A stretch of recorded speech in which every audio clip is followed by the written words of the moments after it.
Hey everybody, it's Charles, your hobby hero, and I got a treat for you today. I'm going to be opening up a very unique book here. But first, if you haven't already, make sure you hit that subscribe button down in the bottom corner. I do appreciate it. Put out regular content about the hobbies that I love the most.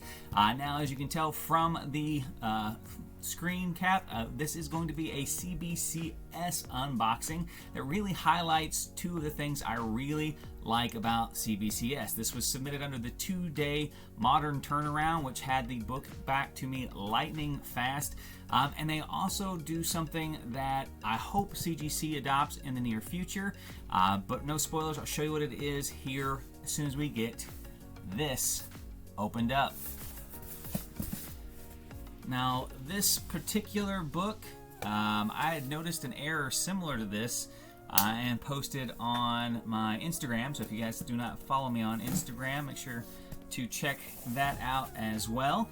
That an old issue that I got in some of the Walmart 3-packs had a very unique misprint on the front of it. And this book came out a little while after that, and we noticed that same misprint on this book. And that misprint is a big reason why, lots of bubble wrap, they've got this thing packed in there. One book in here, I think is stuffed full of very nice packaging. This misprint is the reason why I sent it to CBCS. So as of right now, CBCS will designate unique misprints as a pedigree label and not dock the score, and give it that special designation on what the misprint is. Now, I was pretty surprised to find out that CGC will not do this, because CGC has kind of made a name for themselves in the card industry for really designating errors on cards or unique features about those cards. But as far as their comic side goes, they're pretty conservative on those misprints or errors, and will generally just designate the book with the infamous green label, or it'll take what they have told me is a substantial hit to the grade if they grade it to give it that blue label. So I've sent a number of my error books off to CBCS to get that manufacturing error pedigree, and this book was no exception.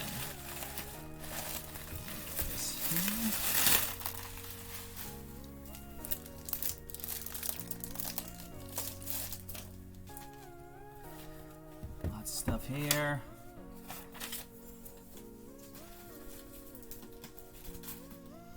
Alright, moment of truth.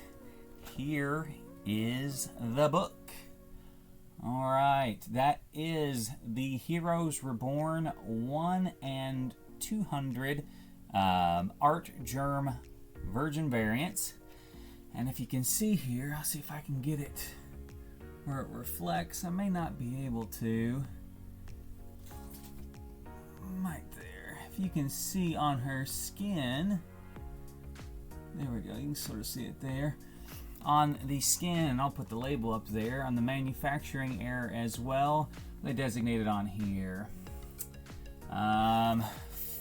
First appearance of Squadron Supreme on America. Manufactured with Heroes Reborn #1 Ed McGuinness retailer exclusive, partially printed on the cover. So it looks like she's got tattoos all through her skin. It actually has another cover of the book actually printed over surface. So they didn't clean the printing press well enough, and some of the copies of this cover came out with that other cover printed on it. It's a really nice looking design on there. It doesn't do it justice trying to capture it on camera here, but it's really solid, very visible and very clear detail on there. Makes it, like I said, it looks like she's tattooed everywhere. A very unique piece, and that special designation on these books makes them very highly sought after by collectors who are looking for books with unique errors something that's going to make them stand out from just kind of the standard run-of-the-mill ones that are in there. Now, this particular book, the error, I'm not exactly sure how prevalent the error is. I have looked for other copies of the book with it. I have been able to find some other ones that do have the print on it, but I don't know if it's a 50-50 split with a 1 in 200 cover like this one. It's kind of hard to get accurate numbers on it because not a ton of them surface. I know locally there was only one shop that ordered enough of it to even get the exclusive cover in. And then you just run into print issues, things that would keep it from getting that 9.8. Right now, this is the only 9.8 on the Census with this pedigree. And checking it as of right now, the CGC labels, I've not seen any of them come through CGC as of yet, but a lot of that has to do with the fact that this is still a relatively new book, so if it was not expressed, they would not be through the grading cycle as of yet. So a very neat piece, but again, like I said, this book was back and it's about less than 2 weeks from time that it was shipped out to time that it came back in, and that special designation on there says really set CBCS apart. Prior to this, looking at CBCS for like signature series books was really a big focus because, or signature authentication rather, because that's a service that CGC does not offer. And as far as I'm concerned right now, CGC does not offer this service because people don't want that green label on their books. It is not going to help the value of the book. And they're not very clear and they're not very forthcoming when you ask them what is required on a book to get designated as a variant and get a regular blue label with that variant's designation on the book versus just getting the green label with that designation on there. So check out the Instagram. We'll have some better pictures of the book listed up there. Hopefully I can capture the print a little better on that. But overall, very nice, high quality slab. And keep your eye out for more of these manufacturer error pedigree books to show up on the channel. Till next time, Hobby Hero, out.